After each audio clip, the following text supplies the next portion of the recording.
12F, bienvenidos una vez más a la clase de biología y hoy, como veis por el título ya de la primera diapositiva, seguimos hablando de los microorganismos, que si os acordáis ya llevamos varias clases con los microorganismos, pero ahora hablaremos en concreto de las aplicaciones que pueden tener estos microorganismos a nuestra vida diaria, porque aunque no seamos conscientes de ello, utilizamos mucho los microorganismos, ¿de acuerdo? Para obtener diferentes cosas. Pero bueno, ya os estoy adelantando, así que vamos con la clase. Este es el índice de lo que consistirá la clase y de lo que hablaremos. Primero hablaremos de los usos industriales que hacemos de los microorganismos y os he puesto aquí los guiones con las diferentes funciones que pueden cumplir los organismos. Vamos a ir una por una y luego hablaremos en concreto de lo que es la biotecnología y la ingeniería genética, que seguramente os sonará un poco porque ahora está como muy de moda, bueno, ahora lleva ya unos años bastante de moda y es bastante aplicado a lo que sería la cura de enfermedades humanas, ¿de acuerdo? Entonces, esto de todas maneras lo veremos un poco por encima, daremos una idea porque es un tema muy complejo, me interesa simplemente que veáis algunas ideas principales y sobre todo enfocarlo de cara al examen de las pruebas de acceso a la universidad, que es realmente lo que nos interesa. Bien, hablemos un poquito ahora de los microorganismos, ¿bien? Como ya sabéis, en las clases anteriores hemos hablado de los microorganismos que pueden ser patógenos, es decir, microorganismos que producen enfermedades o incluso la muerte de otros seres vivos. Sin embargo, ya os había adelantado y no me gustaría que os quedarais con la imagen de que los microorganismos son seres vivos malos, es decir, que solo producen enfermedades, sino que me gustaría que os quedarais también con la idea de que aparte de ser organismos patógenos, hay microorganismos los cuales pueden ser útiles para el ser humano, ¿de acuerdo? Y pueden ser útiles ya sea debido a su papel en el ecosistema, es decir, en la naturaleza, en el medio donde vivimos, ya que hay microorganismos que son recicladores de materia y bioremediadores. Ya hablaremos esto de qué es la bioremediación, no os preocupéis, a lo largo de la clase esto ya lo tendréis súper clarito. Y luego también, aparte del papel que juegan los microorganismos en el ecosistema, en nuestra naturaleza y por tanto el papel que juegan y los beneficios que nos pueden aportar, también hablaremos del papel que hacen los microorganismos en las investigaciones científicas y en procesos industriales. Es decir, como veis, los microorganismos, aparte de ser patógenos, cumplen diferentes funciones en nuestra vida, ¿vale? Tienen diferentes usos. Vamos a ver ahora algunos de ellos. Vamos a empezar con los usos industriales, es decir, ¿para qué puedo yo utilizar, ¿no? Estaréis pensando, los microorganismos y que nos sean beneficiosos a nosotros? Pues vamos a ir con los diferentes usos industriales, que son bastantes. Bien. Hablemos ahora, primero empezamos hablando de la fermentación, es decir, si os acordáis, la fermentación en las clases de metabolismo vimos que era un proceso metabólico, en concreto del catabolismo, que nosotros hacemos fermentación, por ejemplo, pero también los microorganismos hacen este proceso de fermentación y nosotros utilizamos este proceso de fermentación para nuestro propio beneficio. Bien, vamos a distinguir entre tres tipos de fermentación, es decir, hay microorganismos que hacen fermentación láctica, hay microorganismos que hacen fermentación alcohólica y hay microorganismos que hacen fermentación acética. En función del tipo de fermentación que hagan, podremos utilizarlos para una cosa o para otra. Aquí simplemente recordar, ¿no?, que la fermentación es un proceso del catabolismo, como acabo de decir, y que se basa en la oxidación incompleta de moléculas orgánicas como por ejemplo la glucosa. No me voy a detener más en esto porque, como digo, en las clases de metabolismo, que ya bastante dimos ya en el metabolismo, no voy a repetirme, ¿vale? Si tenéis alguna duda, id a las videoclases anteriores, ¿vale? Vamos a continuar con esto. Vamos a hablar primero de la fermentación láctica. Brevemente, recordar, ¿no?, que la fermentación láctica se da en ausencia de oxígeno, que tiene como producto final el lactato o ácido láctico y, por ejemplo, un ejemplo de microorganismo que hace este tipo de fermentación son las bacterias de la especie Lactobacillus bulgaricus. Aquí abajo tenéis un esquema donde vemos cómo a partir de 2 moléculas de piruvato obtenemos 2 moléculas de lactato. Este sería un tipo de fermentación. Aquí simplemente os acaba de aparecer, antes de la fermentación habría una degradación previa, ¿no?, de moléculas a partir de las cuales obtenemos el piruvato, como en este caso es la glucosa, ¿vale? Es decir, a partir de la glucosa, mediante la glucólisis, obtenemos 2 moléculas de piruvato y el piruvato finalmente lo pasamos a lactato, ¿de acuerdo? Pero el proceso de fermentación en sí simplemente es el paso de piruvato a lactato. Y, por ejemplo, este proceso de fermentación lo utilizamos para poder hacer diferentes alimentos, como los yogures, algunas cremas, la leche, el queso, etcétera, etcétera, etcétera, ¿vale? Es decir, que utilizaríamos la fermentación láctica para producir productos alimentarios que nosotros somos capaces de ingerir, de alimentarnos con ellos. Recordar también algo aquí importante y un poco al margen, por eso es que los animales también hacen fermentación láctica, es decir, no solo los microorganismos de esta especie de Lactobacillus bulgaricus hacen fermentación, sino que nosotros, por ejemplo, también hacemos fermentación láctica, ¿vale? Simplemente acordaros un poquito de esto y de lo que hablamos de las células musculares en el metabolismo, pero bien, no me detengo más en esto. Vamos a hablar ahora, ¿no?, otro tipo de fermentación que hemos dicho es la fermentación alcohólica. La fermentación, como bien es fermentación, por tanto, se produce en ausencia de oxígeno y el producto final es el etanol. Es decir, aquí, a partir de 2 moléculas de piruvato, obtenemos 2 moléculas de etanol. ¿De acuerdo? ¿Quién hace este tipo de fermentación alcohólica? Pues, por ejemplo, levaduras del género de Saccharomyces, es decir, los microorganismos que son levaduras y del género Saccharomyces hacen este tipo de fermentación. Y si os acordáis, ya habíamos hablado de ello un poquito cuando dimos las levaduras, ¿no? Y entonces os hablé de la especie, por ejemplo, de Saccharomyces cerevisiae, que es a partir de la cual se obtiene la cerveza, ¿vale? Porque fermentan, hacen este metabolismo, esta fermentación, la hacen con la cebada, que es un cereal, y a partir de ella pueden producir la cerveza. Y también hablamos de otra especie, el Saccharomyces ellipsoideus, que fermentan la glucosa de la uva para dar vino, ¿de acuerdo? Entonces, simplemente ahora os acaba de aparecer junto al esquema otra vez, ¿no?, de dónde salen las moléculas de piruvato a partir de las cuales las bacterias hacen la fermentación alcohólica y generan etanol. Pues salen a partir de la glucólisis, y la glucólisis es un proceso que se inicia con la glucosa. ¿De acuerdo? Esto simplemente es para contextualizar la fermentación dentro del metabolismo del microorganismo, ¿de acuerdo? Pero lo que os tiene que quedar claro de aquí es que la fermentación alcohólica se hace en ausencia de oxígeno y a partir de 2 moléculas de piruvato obtenemos 2 moléculas de etanol.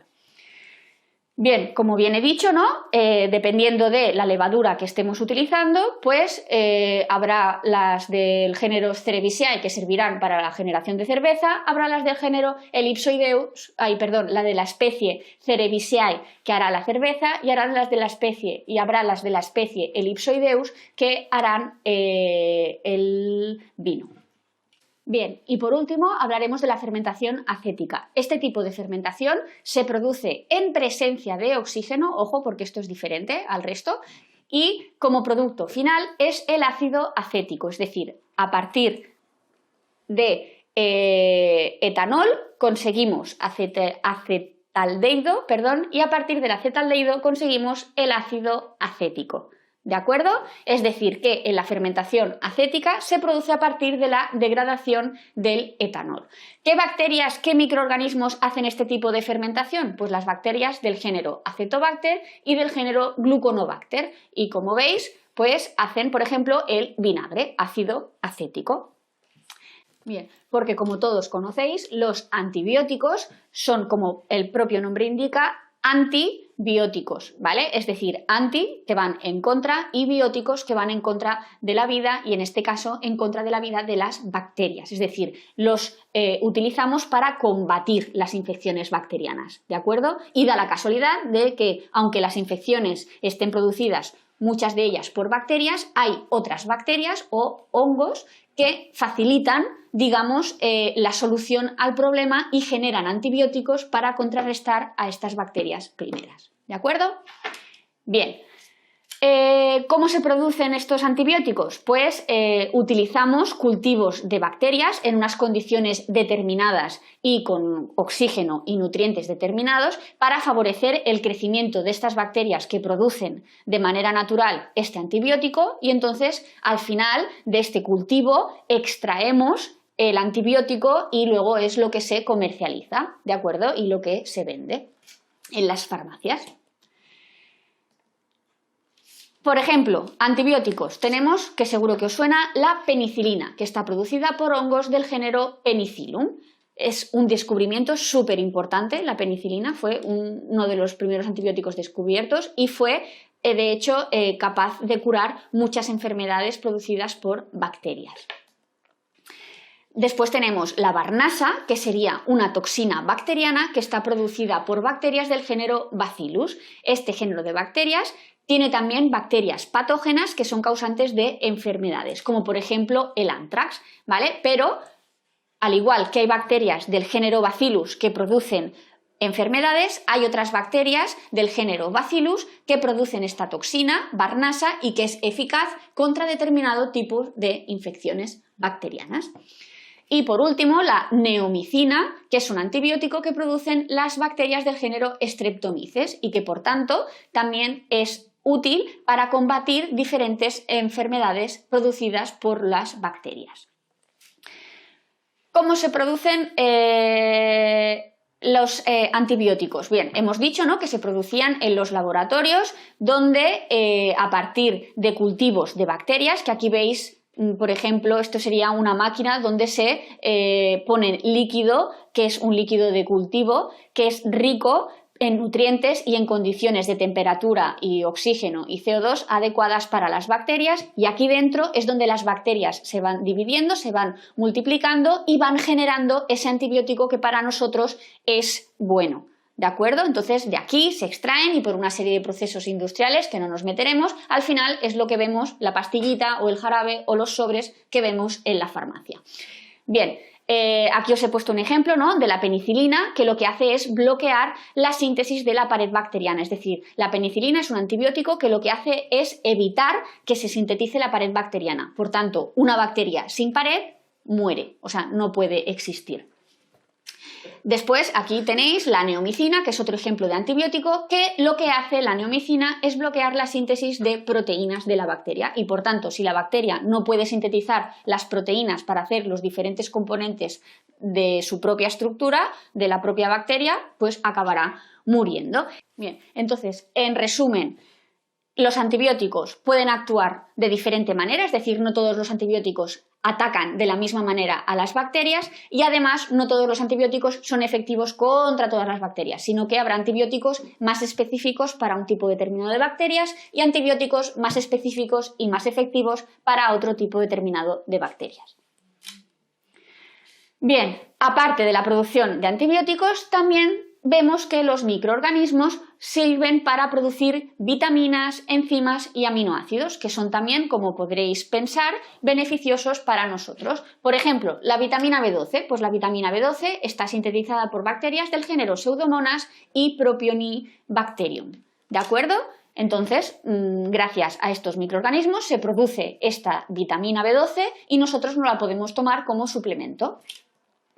También es cierto que muchos alimentos, nosotros obtenemos muchas de las vitaminas a partir de los alimentos y en este caso pues la vitamina B12 está en diferentes tipos de alimentos, ya los veis aquí en la imagen, pero bueno, si necesitáramos más vitamina B12 es cuando nos tomamos el suplemento y es cuando la producimos a partir de estos microorganismos que acabo de comentar. Aminoácidos y enzimas, ¿para qué los necesitamos? Pues los aminoácidos, por ejemplo, que como sabéis son los componentes estructurales de las proteínas, los aminoácidos tal cual sirven para conservar alimentos y también son potenciadores de sabor, algunos aminoácidos en concreto. Y las enzimas se usan, por ejemplo, para elaborar el pan, en productos farmacéuticos, en pastelería, etc. Y estos aminoácidos y enzimas, que no daremos nombre, simplemente es para que os quede la idea de que hay microorganismos que generan enzimas y que generan aminoácidos que también son útiles para el ser humano. Vamos con el control de plagas, es decir, hay microorganismos que se utilizan con el objetivo de controlar el crecimiento de otros organismos. Es decir, son una alternativa a los agentes químicos utilizados y, por tanto, evitan efectos nocivos para el medio ambiente y la salud. ¿Qué quiero decir con esto? Pues que si normalmente una plaga de, por ejemplo, una oruga, que es mala para una determinada planta, pues si para esto normalmente utilizaríamos pesticidas, que ya sabéis que están hechos con cosas químicas, con agentes y sustancias químicas que son luego perjudiciales tanto para la planta como para nosotros, hay una alternativa y es conseguir microorganismos que sean tóxicos, que generen alguna sustancia que sea tóxica para esta oruga en concreto. Entonces, si hacemos crecer en el laboratorio estos microorganismos que producen esta sustancia tóxica para la oruga, pero evidentemente no tóxica para nosotros ni para la planta, rociamos la planta con este producto de los microorganismos en vez de con el pesticida químico y entonces nos deshacemos de la oruga, ¿vale? Porque el microorganismo ha generado una toxicidad específica contra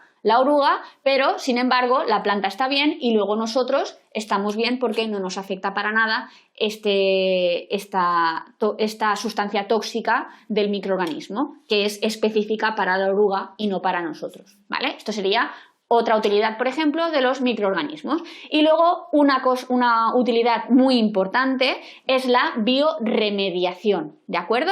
¿Qué es la bioremediación? Pues la bioremediación es la necesidad de remediar los problemas causados por la contaminación industrial y doméstica por parte del ser humano. Es decir, son tecnologías orientadas a la desintoxicación y desaparición de sustancias contaminantes.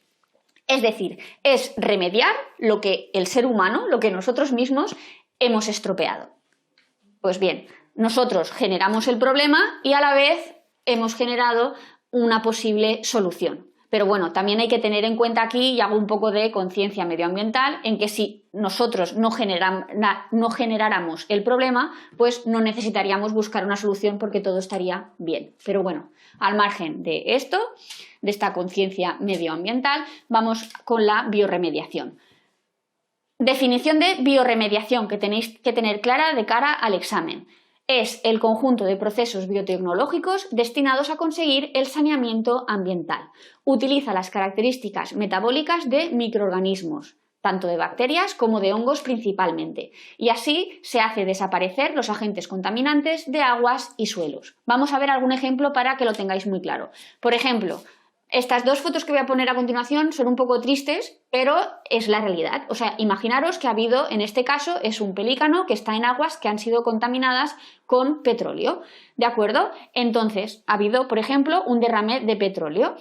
En este caso, se pueden añadir sulfatos y nitratos que promueven el crecimiento bacteriano, ya que hay bacterias que ayudan a descomponer el petróleo. Es decir, una manera de sacar el petróleo de estas aguas o de la tierra, en el caso de que el derrame se haya producido en la tierra, es abonar ese terreno, esa parte de agua o esa parte de tierra con nitratos y sulfatos que no son más que sustancias que favorecen el crecimiento de unos microorganismos en concreto, de unas bacterias en concreto, y estas bacterias ayudan a descomponer el petróleo y por tanto a eliminarlo.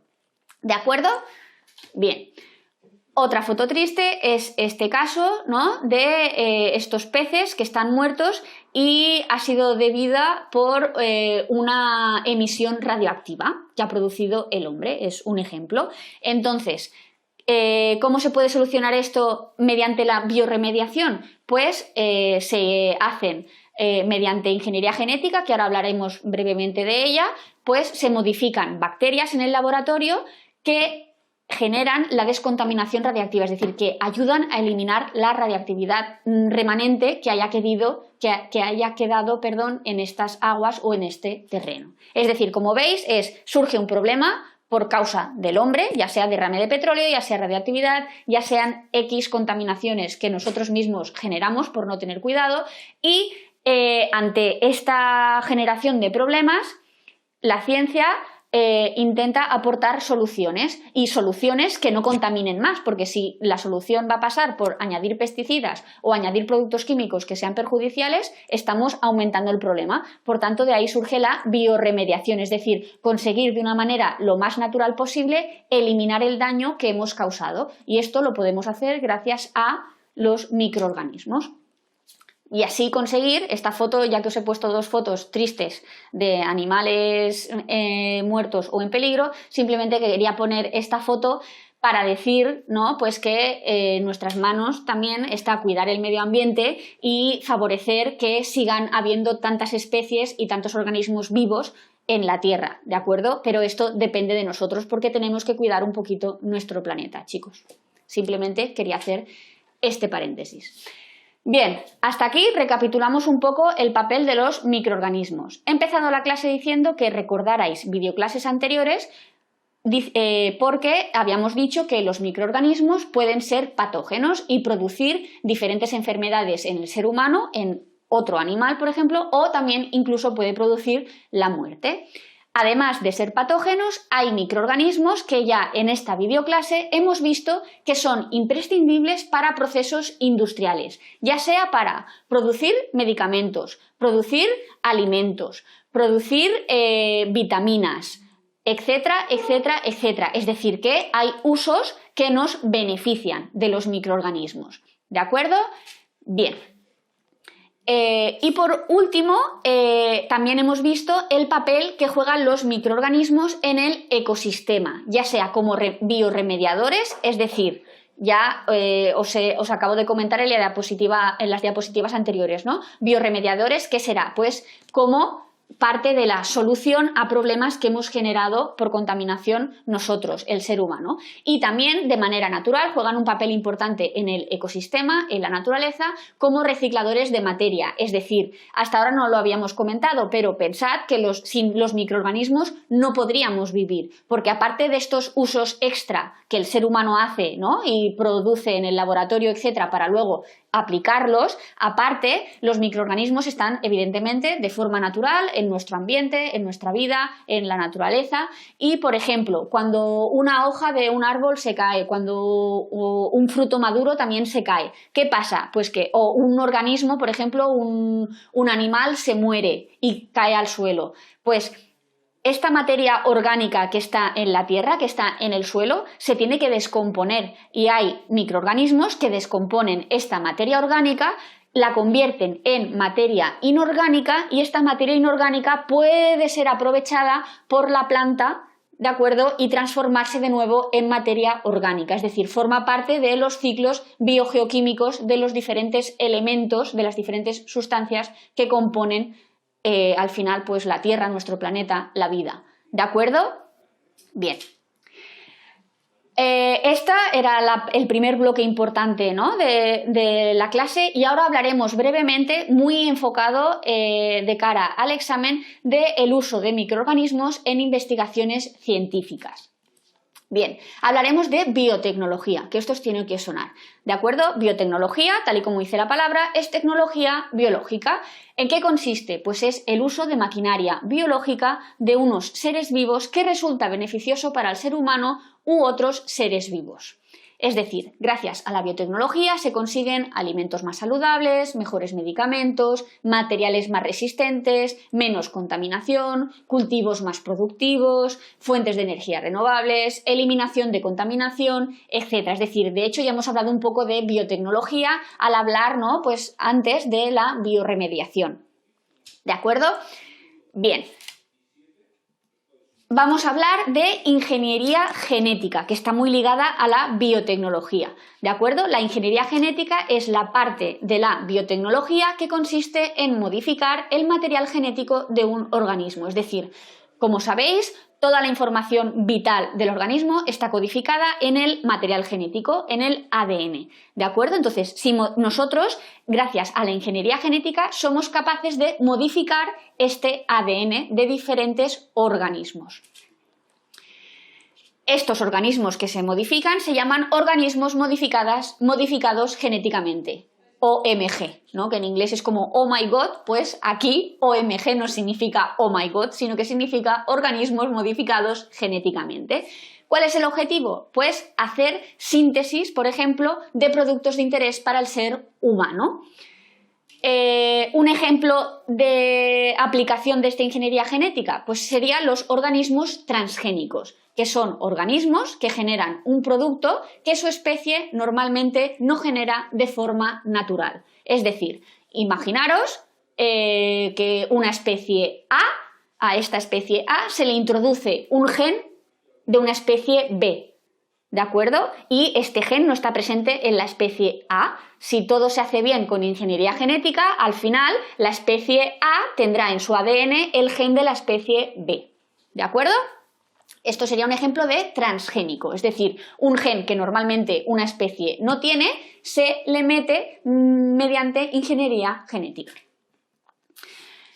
Conceptos básicos. Antes de empezar un poco con lo de la ingeniería genética, que ya os digo, quiero tratarlo de manera muy superficial, aunque ya sabéis que yo al final me explico demasiado, pero bueno, vamos a intentarlo enfocarlo bastante de cara al examen. Unos conceptos básicos, sobre todo dos, que me interesa que tengáis muy claritos. Son los enzimas de restricción y los plásmidos. ¿Qué es? Enzimas de restricción, pues son proteínas que cortan el ADN en unas secuencias específicas. Aquí os he puesto una imagen donde veis, imaginaros que el segmento azul es ADN, son dos cadenas de nucleótidos complementarias, por tanto es una molécula de ADN. Lo que está señalado en lila sería una secuencia específica de este ADN y como veis hay dos flechitas, una roja para abajo y otra roja para arriba, y esto sería el lugar donde estas proteínas, estas enzimas de restricción que se le llaman, es como que cortan, como si fueran tijeras para hacerlo un poco visual, pero evidentemente no son tijeras, pero simplemente cortan el ADN en estas secuencias específicas, en estos puntos. Por tanto, el ADN se separa por donde han cortado estas enzimas de restricción. ¿De acuerdo? Esto sería el concepto de enzima de restricción, proteínas que cortan el ADN en unas secuencias específicas. Y el segundo concepto que me interesa que tengáis muy claro, antes de empezar a hablar de ingeniería genética un poquito más a fondo, es el concepto de plásmido, que también se puede llamar vector. ¿Y qué es? Pues un plásmido es ADN de doble cadena, circular y cerrado. Simplemente me interesa que tengáis en mente este circulito. ¿De acuerdo? No entraremos en qué es el color rosa o el verde, esto ahora por ahora en esta diapositiva no nos interesa. Simplemente pensad que cuando hablo de plásmido o cuando hablo de vector me refiero a ADN de doble cadena, circular y cerrado. ¿De acuerdo? Bien, y esto se puede generar en el laboratorio, ya sea artificialmente o ya sea extrayéndolo de determinadas bacterias, porque hay bacterias que tienen, aparte de su ADN, tienen plásmidos, pues se puede hacer de las dos maneras. Simplemente quedaros con esta imagen, ¿de acuerdo? Enzimas de restricción y plásmidos. Y vamos a, por ejemplo, hablar de un ejemplo de transgénico que es, ¿qué sería? Pues un transgénico sería una bacteria capaz de generar insulina humana. Es decir, como sabéis, los diabéticos, hay un tipo de diabéticos que se tienen que pinchar insulina para tratar esta enfermedad y estar bien, estar saludables. ¿De dónde se saca esta insulina? Pues gracias a la ingeniería genética y al hecho de hacer bacterias transgénicas, podemos generar grandes cantidades de insulina y esta insulina luego es la que se aplicará a los enfermos de diabetes, ¿de acuerdo? Vamos a ver cómo se hace.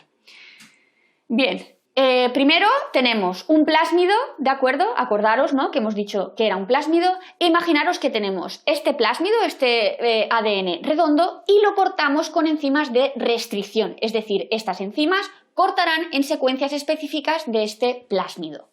Bien, por otra parte tenemos una célula, en este caso sería una célula humana del páncreas, ¿de acuerdo?, del órgano del páncreas, que es donde se genera la insulina, ¿de acuerdo? Entonces, imaginaros esta célula, ¿no?, con su ADN y esta célula, bueno, no entraré tampoco mucho en detalle, pero en el laboratorio somos capaces de cortar el ADN en sitios específicos y extraer el gen que codifica para la insulina, ¿de acuerdo? Si os fijáis, los enzimas de restricción están en el mismo color, tanto en el plásmido como en la célula, de manera que significa que es el mismo enzima de restricción. Es decir, el mismo enzima de restricción que hemos usado para cortar el plásmido, lo usamos para cortar el gen de la insulina en la célula humana. ¿Vale? Es decir, tenemos por una parte el plásmido abierto, porque antes estaba cerrado, pero gracias a la digestión con enzimas de restricción ahora el plásmido está abierto, y por otra parte tenemos el gen que hemos sacado también con digestión de enzimas de restricción, hemos quitado este gen del resto del ADN de la célula humana. Bien, ¿qué hacemos? Pues juntamos mediante enzimas que son ADN ligasas, juntamos este plásmido con este gen, ¿de acuerdo? Y lo ligamos. Como han sido digeridos con el mismo enzima de restricción, hay menos problemas para poder ligarlo, ¿vale? Es decir, es como un cortar y pegar. Corto el plásmido por una parte, corto el gen de la célula de interés por otra parte, que en este caso sería el gen de la insulina. Los pongo juntos el gen y el plásmido, y gracias a la ADN ligasa, que es una enzima, el plásmido y el gen se ligan, se juntan, ¿de acuerdo? A este vector se le llamará ADN recombinante o recombinado, ¿de acuerdo? O plásmido recombinante. ¿Por qué? Pues porque tenemos el plásmido y tenemos el gen que hemos introducido, que en este caso, repito, es el de la insulina humana. ¿Qué hacemos después? Pues metemos este plásmido en una bacteria, ¿vale? Una bacteria que sabemos que somos capaces de hacer crecer en el laboratorio, ¿vale? Imaginaros, todo esto evidentemente se hace en laboratorios científicos, ¿de acuerdo? Entonces tenemos la bacteria y mediante unos protocolos determinados se introduce este vector recombinante, es decir, este vector con el gen de la insulina, se mete en esta bacteria. ¿Qué hacemos después? Pues por cultivos de la bacteria, es decir, metemos a la bacteria en un medio donde haya nutrientes y haya las condiciones de temperatura, oxígeno, etcétera, ideales para el crecimiento de esta bacteria, de manera que la bacteria se reproduce. ¿Y qué pasará? Pues que al irse reproduciendo, irá reproduciéndose con más bacterias, dando lugar a más bacterias con este plásmido recombinante, ¿de acuerdo? Este plásmido recombinante que tiene el gen de la insulina dentro de la bacteria, ¿qué pasará? Pues que se generará la proteína insulina, y esta proteína insulina será la que después también, con más procesos en el laboratorio, se aislará la insulina y después de unos tratamientos, evidentemente, esta insulina será la que se inyecte en los pacientes con diabetes, es la que se vende en las farmacias, ¿de acuerdo? Queda un poquito clara la idea. Vamos a ver paso por paso todo lo que acabo de explicar de manera más genérica, ¿de acuerdo? Es decir, primero tenemos que reconocer en la secuencia de ADN el gen de interés, que en este caso sería la insulina. Segundo, hacemos el corte de este gen mediante enzimas de restricción. Tercero, añadimos este gen a un vehículo o transporte que sería un plásmido. Ahora os he puesto un plásmido, puede ser también un virus, pero no os liéis ahora con esto. Simplemente es que sepáis que aparte de los plásmidos hay otros vehículos, ¿vale?, que pueden servir para ser portadores de este gen. Pero bueno, de momento hacemos el paso con un plásmido. ¿De acuerdo? Siguiente paso, 4, introducir este vector recombinante, porque es el vector, es el plásmido con el gen de interés, en este caso el gen de la insulina, y lo introducimos en un microorganismo, que preferentemente son bacterias. Siguiente paso, seleccionar los microorganismos que han incorporado el vector, es decir, yo antes os lo he puesto de manera muy simplificada, pero pensad que en el paso donde tenemos bacterias y tenemos la introducción del vector recombinante a estas bacterias, habrá bacterias que introduzcan el vector, pero habrá otras bacterias que no lo introduzcan. Claro, nosotros no vemos nada, todo es a nivel microscópico. Nosotros manipulamos las cosas macroscópicamente, pero microscópicamente no vemos exactamente qué es lo que está pasando. Entonces tenemos que seleccionar las bacterias que hayan incorporado el vector recombinante. ¿Cómo se hace esto? Pues si os acordáis antes, en el dibujo, perdonadme porque vuelvo a las diapositivas de atrás, en este dibujo de aquí os he dibujado el plásmido. Imaginaros que la parte rosa es un gen marcador, es decir, es el que nos permite luego seleccionar qué bacterias han introducido este plásmido. ¿Cómo lo hacemos este gen marcador? Pues por ejemplo puede ser un gen con resistencia a un antibiótico. ¿Qué significa? Pues que después de haber hecho este paso, ¿no?, de introducir el vector a la bacteria, crecemos la bacteria en un medio que que tenga un antibiótico determinado, por ejemplo, ampicilina. Pues yo sé que las bacterias que crezcan en este medio tendrán que ser resistentes a ampicilina y solo las bacterias que sean resistentes a ampicilina podrán crecer. ¿Cuáles serán las bacterias resistentes a ampicilina? Pues las bacterias que hayan introducido el vector recombinante, porque este vector, aparte de tener el gen que yo le he metido, que en este caso es la insulina, también de por sí, de manera natural, este vector tenía el gen de resistencia a la ampicilina. Por tanto, bacterias que no hayan incorporado este vector recombinante no son resistentes a la ampicilina, no pueden crecer en el medio que yo les he puesto. Bacterias que hayan incorporado el vector con el gen marcador, además, el vector tendrá el gen marcador, tendrá resistencia a la ampicilina y, por tanto, estas bacterias podrán crecer en el medio que yo les he puesto con ampicilina. ¿De acuerdo? Bien, y por último tenemos que multiplicar los microorganismos transgénicos, es decir, tenemos que, una vez ya hemos seleccionado estas bacterias que serán, que seguro que tienen el gen de la insulina incorporado, tenemos que dividirlas y multiplicarlas, pues para eso, pues para producir la proteína que a nosotros nos interesa, que en este caso es la insulina. Puede ser también, esto es por una parte, luego puede ser que haya otra manera de hacer transgénicos y es que no nos interese el producto, en este caso no nos interesa generar un transgénico que sería una bacteria con el gen de la insulina, es decir, las bacterias normalmente no tienen el gen de la insulina, nosotros se lo hemos metido de fuera, es decir, la bacteria incorpora un gen que nosotros le hemos metido desde fuera.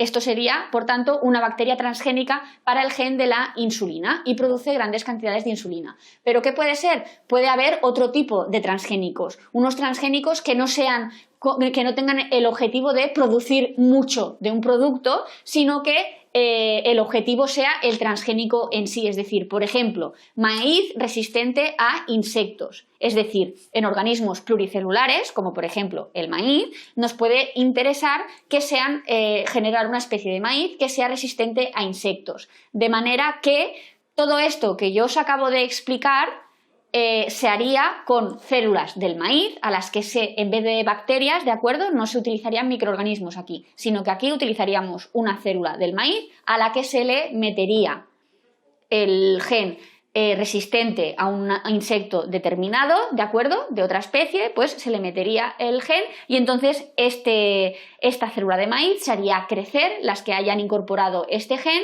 así hasta formar la planta del maíz, ¿de acuerdo?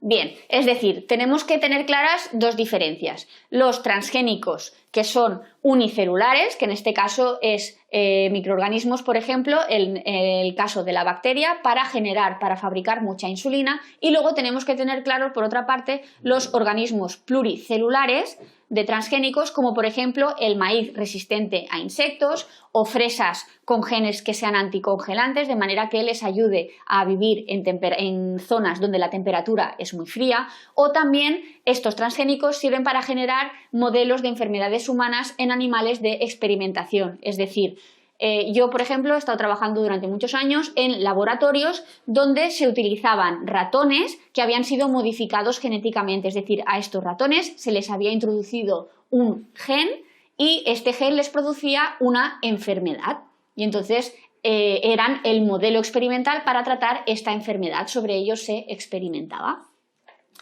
Bien. Este es un ejemplo, no voy a insistir más, el ejemplo de organismo transgénico, como por ejemplo el maíz, ¿de acuerdo? Y aparte de la transgénesis, que espero que más o menos haya quedado claro, hablaremos muy brevemente de la clonación y de la terapia celular, ¿de acuerdo?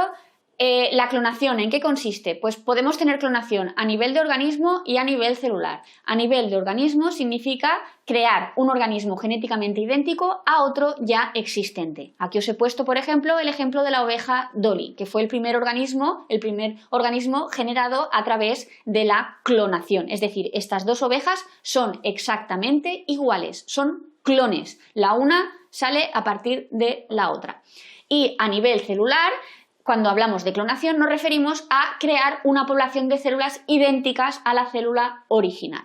Entonces, en función de si hablamos a nivel de organismo o a nivel celular, los objetivos de la clonación son diferentes. Es decir, cuando hablamos de nivel celular, es decir, producir muchas células iguales, pero no con el objetivo de generar un organismo concreto, sino que simplemente con el objetivo de generar pues, un tejido. Por ejemplo, esto a nivel médico es a nivel terapéutico, es decir, imaginaros que alguien tiene un tejido dañado, pues gracias a la clonación se podría generar un tejido fresco, un tejido nuevo a partir de una célula y esto podría ayudar a este paciente, a este individuo. Mientras que cuando hablamos a nivel de organismo, clonar es con un fin reproductivo, es con un objetivo reproductivo, es decir, generar un organismo entero exactamente igual a otro organismo del cual se parte de la clonación.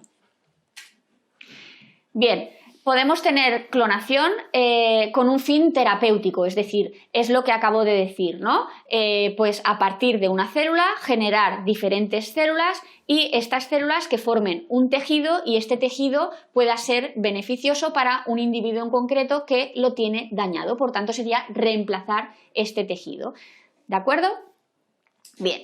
Y también me gustaría hablar de la terapia génica, es decir, hay que distinguir tres grandes bloques en esto de la ingeniería genética que hemos hablado, ¿de acuerdo? Una era la transgénesis, otra es la clonación y otra es la terapia génica, es decir, ¿en qué se basa la terapia génica? Es el tratamiento de enfermedades genéticas humanas basado en la transferencia de material genético a las células del individuo enfermo. ¿El objetivo cuál es? Es el restablecimiento de la función del gen con la mutación, por ejemplo, es decir, hay un gen que no funciona y por tanto se introduce una copia normal en el ADN de este individuo.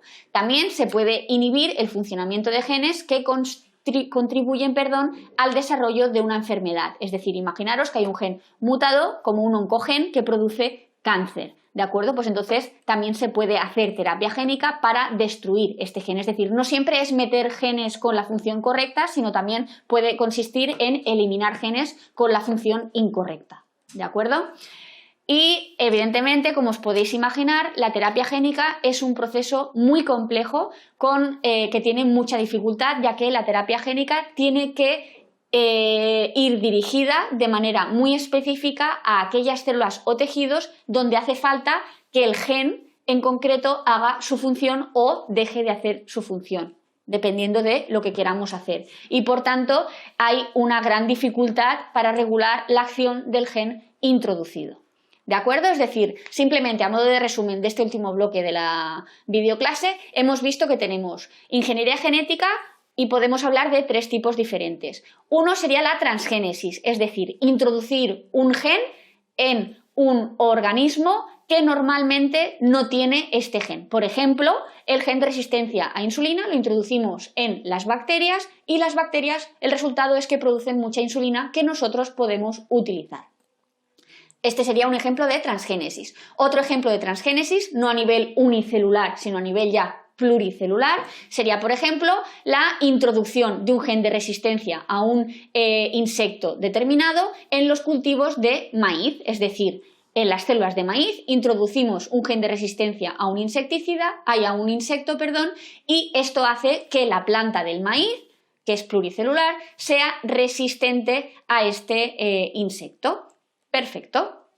Después hemos hablado, estos serían los dos tipos de transgénesis, pluricelular y a nivel de organismo pluricelular y a nivel de organismo unicelular. Después hemos hablado de clonación, es decir, clonación, recordad que es la generación de a nivel de organismo, puede ser entonces la generación de un organismo exactamente igual, 100% igual genéticamente a un individuo existente, ¿de acuerdo?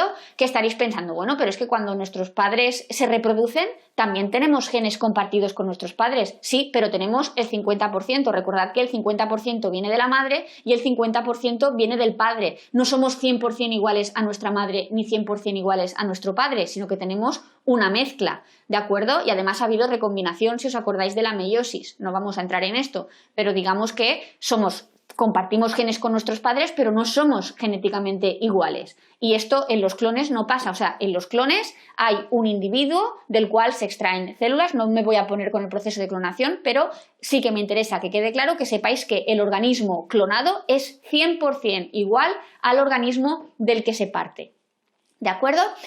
Esto sería a nivel de clonación de un organismo entero. También hemos dicho que había clonación ya no a nivel de organismo entero, sino clonación con un fin terapéutico, que sería producir muchas células, por ejemplo, de un determinado tejido. Y esto generaría pues que un tejido dañado en un individuo, por ejemplo, se podría reemplazar, o un tejido que no funciona se podría reemplazar. ¿De acuerdo?